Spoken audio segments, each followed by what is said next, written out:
This is the video review for the Transformers Generations Darkmount figure, or as he actually is named, Straxus.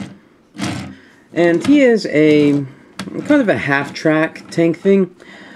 I'm not quite sure if this is an actual vehicle, but it does look nice. It doesn't really roll very well, and part of the reason is because the little wheels under here, they're not smooth, so you're more likely to just skid along two of those things and actually turn it.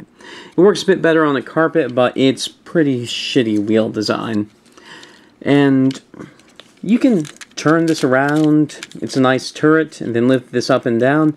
It's a pretty solid vehicle mode. There's not much to really say about it. Maybe the turret looks a little bit too big compared to the rest of the vehicle, but it is quite a nice vehicle mode. I do like it quite a bit. Now, to transform this thing can be a pretty big hassle. You can do it pretty easily if you're practiced at it. I have not transformed this thing much in a long time. I've spent a day playing with it and I still have trouble doing it, but we'll try. First thing you do is you take the turret, you pull it up, and this will get it out of the way. Then you'll split the back and pop the arms away from it. And one thing I like about this is, you see the wheels in there? Now you don't. What happens is that the wheels are actually on the arms, which plug into here. I like how the arms integrate with the treads. So you'll pop the arms away from each tread, bring the treads out, unplug them from the side, and bring them up like this to get them out of the way.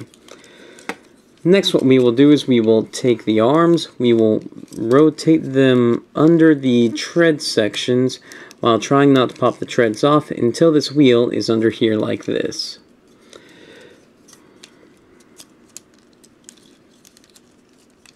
Can be a bit of a chore to do, but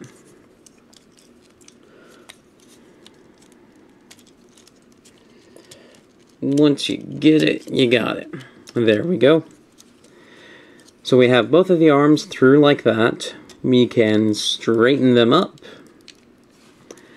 And then we can take these, bend them out of the way, so we can take the turret and bend it down. Open this up, and spin the head around. Then what we will do is we will get the arms out of the way, bring this down, and then open these panels here.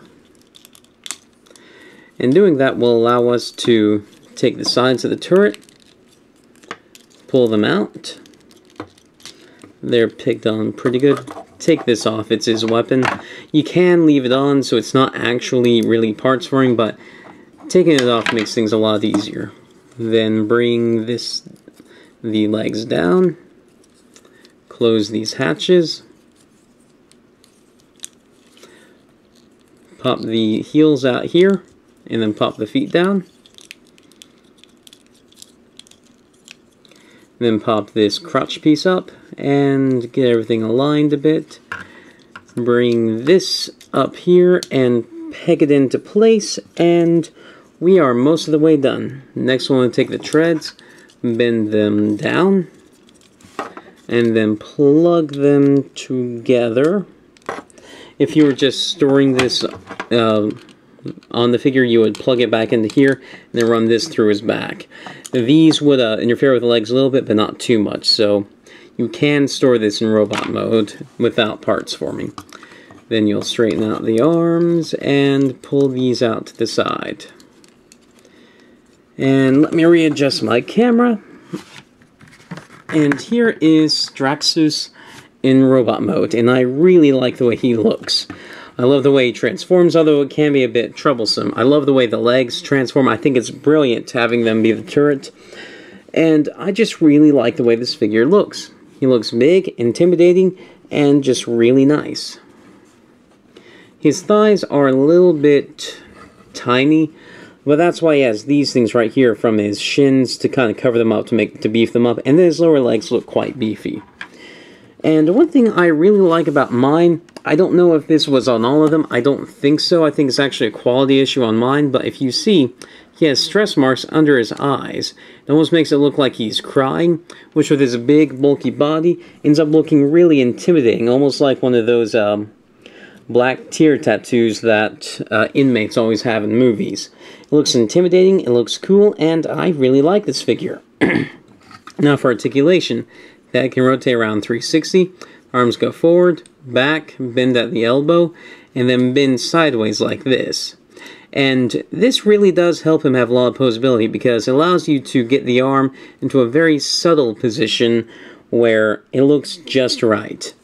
And then the arms are on ball joints, so they can rotate around like this and rotate around, and then you can open the fists. He has a waist swivel.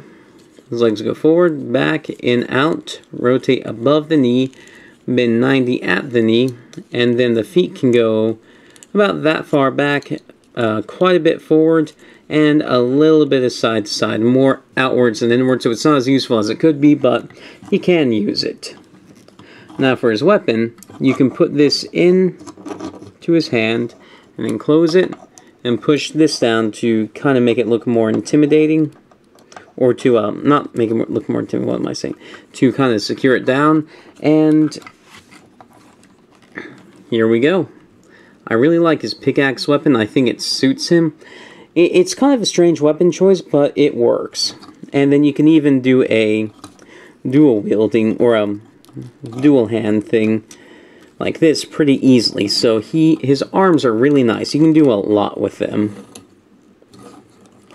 And his legs, yeah, he's just a really cool figure.